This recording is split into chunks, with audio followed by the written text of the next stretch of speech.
My name's Sam. I'm 28. This happened 3 years ago on the 4th of July, and I don't care if it sounds paranoid. It changed the way I live. That year, I was alone. My girlfriend was out of town, and most of my friends were at lake houses or bars, packed shoulder to shoulder. I didn't feel like being around people. I live in a quiet suburb outside Milwaukee, in a one-story house on a corner lot. I figured I'd grill a little food, have a beer, and watch the town fireworks from my backyard. Simple, easy. Around 9:20, just as the fireworks started popping, I turned off all the lights and went out back. I like the quiet, the dark. I've always been like that. The sky lit up in flashes of red and gold, and for a while I just sat there with my drink, listening to the booms echo in the distance. Then something moved in the shadows by my garage. At first I thought it was a raccoon, but then I saw the shape of a person, tall, still, just standing at the far end of my driveway, where the light doesn't reach. It was a man, wearing a zip-up hoodie despite the heat. He was standing so still, I thought he might have been part of the shadows, until a firework flashed just right and lit his face for half a second. His eyes were already looking at me. I stood. My beer sloshed a little. "Hey," I called out, sharp. He didn't flinch, didn't move. Then, slowly, he turned and walked behind the garage out of view. I waited for him to come around the side. He never did. I went back inside and locked the door, but I didn't call the police. I don't know why. I guess part of me was embarrassed. Maybe it was a drunk neighbor who wandered too far, around 11. I finally turned in for the night, but I couldn't sleep. At 1:43 a.m., I heard my side gate unlatch, not slam, not creak, just the soft metal click of it being opened, like someone trying not to wake me. Then silence. I slid out of bed, grabbed a kitchen knife, and crouched in the hallway. I texted my girlfriend, even though she was asleep. "I think someone's outside." I stayed like that for 40 minutes. Nothing happened. No sounds, no movement. At 2:26 a.m., I finally went back to bed, knife still in hand. At 2:31 a.m., someone knocked on my bedroom window. Just one knock. I froze, didn't even breathe. My bedroom window faces the backyard. Another knock, then silence. I didn't look. I don't know why, but I couldn't. Eventually, the sun started to rise. I got up, walked around the house, and checked everything. No one there.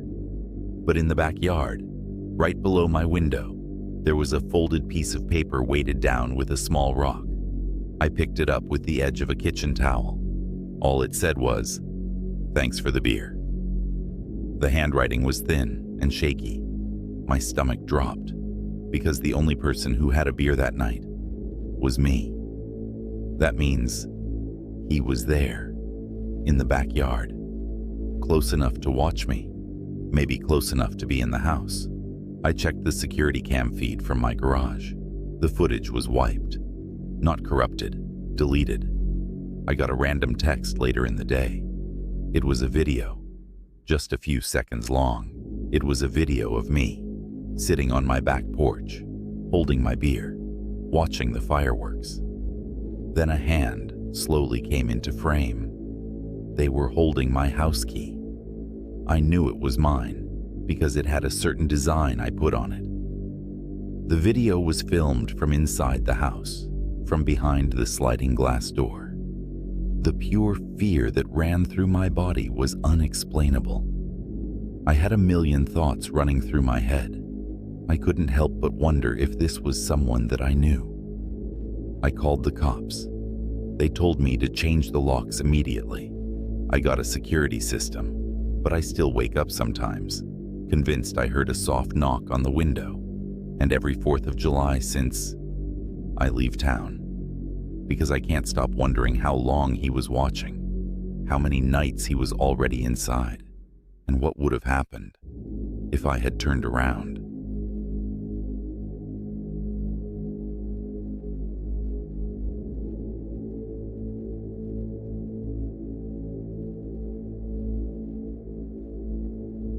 My name's Anthony. I'm 24 and I live on Long Island. Last 4th of July was the scariest night of my life. My friend Nick's family has a big house out in East Hampton. Picture one of those classic old money places. White siding, stone path, porch swing, tucked behind hedges so thick you can't see the driveway from the street. Nick invited everyone out for a blowout weekend. By the time the sun set, there were close to 30 people there. Music blasting, beer pong on the lawn, fireworks echoing in the distance. I was hanging out near the pool when I saw him. An older man, maybe 50s, tall, bald, wearing a stained beige shirt and jeans that didn't fit right. He walked in through the back gate like he'd been invited. No one else noticed. He didn't look confused. He didn't look drunk. He didn't even glance at the party. He walked through the yard, past the people laughing, past the string lights, and into the house, through the back door, calm as anything. I waited a few minutes, then 10. I asked around. No one recognized him, so I pulled Nick aside.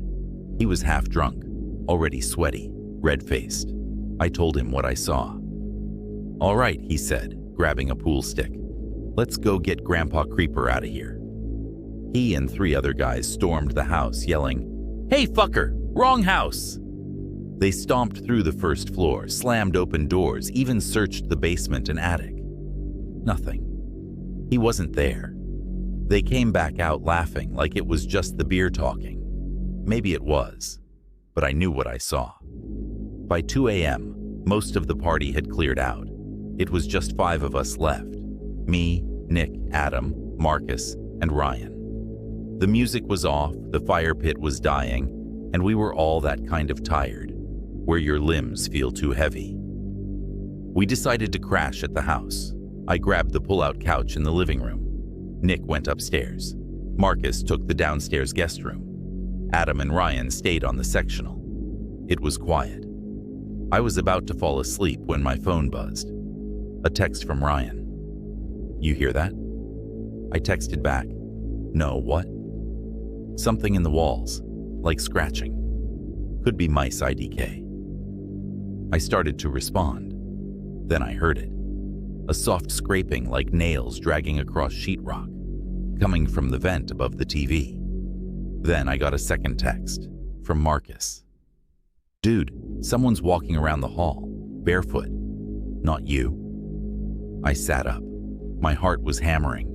I walked to the kitchen and grabbed Nick's dad's emergency gun. He'd shown us the safe before, just in case. I crept upstairs, holding the gun low. I knocked on Nick's door. "Nick," I whispered. He opened the door, blinking, shirtless. "What?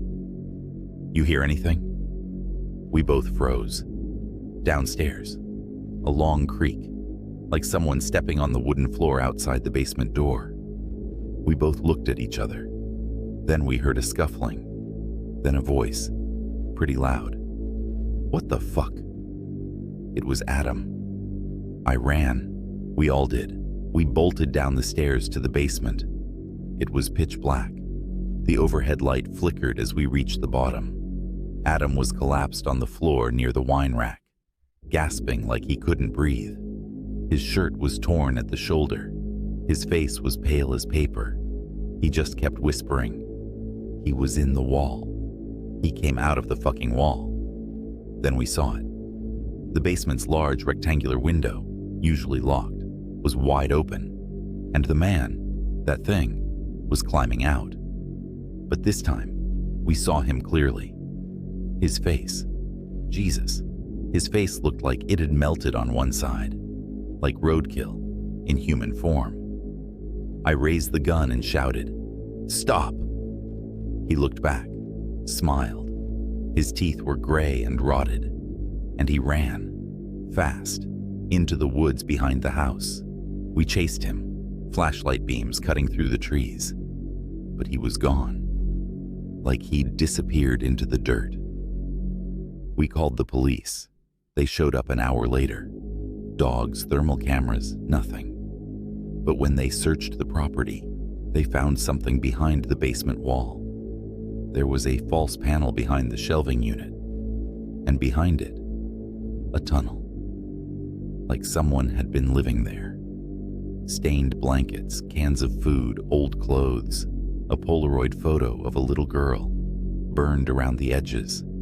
They think he'd been squatting there for months, maybe longer, watching from inside the walls. That was a year ago. Nick's family sold the house, moved to Vermont.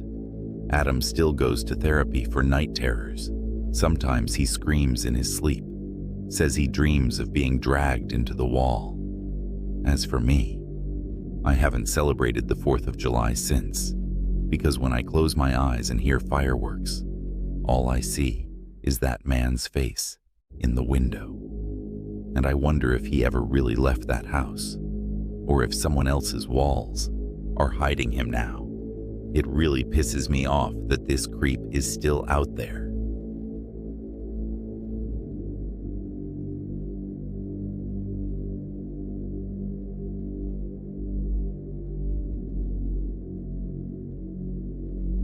My name is Maddie. I'm 17, and I live in a small coastal town in North Carolina, the kind of place where everyone knows everyone, and the biggest excitement each year is the 4th of July fireworks on the beach. We live about a mile inland, in a big, creaky house my dad inherited from my grandparents. White with dark green shutters. Always smells a little like salt water and attic dust. It's beautiful, and kind of eerie when you're in it alone. This year, I told my parents and my little brother Brendan I wasn't feeling great, which wasn't totally a lie, and they walked down to the beach around 7:45 p.m. to find a good spot before the crowd took over. I stayed home, curled up on the couch with my phone, half watching reruns and half scrolling TikTok with the volume low. By 9, the fireworks had started. I could hear them booming faintly in the distance, the kind of muffled thunder you feel more in your chest than your ears. The windows would rattle every now and then, and the sky outside would flash red or gold for a second before fading back to black. I wasn't scared. Not yet. But between the fireworks, there were long stretches of quiet. Just wind outside, and the house creaking. At first, I thought I imagined it, the sound of something downstairs. A creak that wasn't part of the usual chorus. Heavier, like someone stepped on the floorboard near the front hallway, the one that always groans under weight. I paused the TV. My thumb hovered over the volume button, but I didn't press it. I just sat, frozen, listening for another sound. Another firework went off in the distance, and in the split second of silence after it faded, I swear I heard something shift again, like a shoe sliding against hardwood. I stood up slowly. My phone trembled a little in my hand. I turned off the light. I didn't want to be seen from downstairs. Our house is tall and narrow, 3 floors, with a long staircase that winds from the top down to the foyer. I crept toward the railing, staying in the shadows, heart pounding. I didn't hear anything now. I crouched by the stair rail, staring into the darkness below. Moonlight pooled near the front door from the stained glass window, but the hall beyond it was pitch black. Then, a burst of red light flashed across the ceiling from another firework, and in that second of illumination, I saw it. A shape at the bottom of the stairs, not moving, just standing there. I bit down on my scream so hard my teeth hurt. My hands were shaking so bad I accidentally dropped my phone. It clattered to the floor beside me really loud. I knew I was screwed. Downstairs, the figure moved. Slowly. I crawled backward into the hallway and ducked into my bedroom, pushing the door mostly shut behind me, but not all the way. The hinges creaked too loudly. I grabbed a heavy trophy off my shelf and crouched in the far corner of the room, behind the dresser. Then I heard the stairs creaking, one by one. Between the next few fireworks, I heard him breathing, sniffing the air almost, like he was smelling the house. Then, something that almost made me pass out from fear. He whispered, Where is she?" My stomach dropped. He tried a few doors, all in a row. Then mine. He didn't knock, didn't hesitate, just pushed it open. I saw his shadow stretch across the floor, long and warped in the moonlight. I couldn't move. I couldn't breathe. I prayed he wouldn't hear my heartbeat. He stood in the doorway for a long time. Then slowly, he walked into the room. I saw his hand, pale, veiny, long fingers, reach for something on my desk. My phone, because I'm an idiot, and left it there. He picked it up, turned it over. His breathing got faster. I saw him tilt his head, then walk closer. He stopped a few feet away from the dresser I was behind. Another firework lit up the room for a split second, enough for me to see his face. He was bald, with sunken eyes. His mouth was wide open, lips cracked and dry, like he didn't know how to close it. And he was grinning. That's when I screamed. I threw the trophy at his legs, scrambled out from behind the dresser and bolted, bare feet pounding the stairs, slipping on the wood. I ran out the back door and into the yard. We had a little picket fence. I cleared it easily and banged on the neighbor's back door. They called the police. They never found him. But when my parents got home, they found muddy footprints in the living room. The front door was unlocked, which I know I locked. And on my pillow was a note, written in smudged, childlike handwriting. I saw you first. I didn't sleep for days after that. Even with the police circling the neighborhood, even with my dad installing cameras and changing all the locks, I couldn't shake the feeling that he was still out there watching my every move. I kept the curtains drawn, even in daylight. I stopped going to the beach every time I heard a creak in the house, or a firework in the distance, or someone laughing outside. I flinched. I jumped at my own reflection. It wasn't just fear. It was something deeper. That night broke something in me, because I wasn't just scared of him. I was scared of how quiet it all was, how close he got, how long he stood there, watching me, breathing near me, touching my things, whispering. I used to feel safe in this house. Now, even silence feels like a warning. I don't think the note was a threat. I think it was a promise. I saw you first, as if I was already his. And part of me, the part that still wakes up sweating at 3 a.m. and checks the closet 4 times before sleeping, is terrified that one day he'll come back to claim me.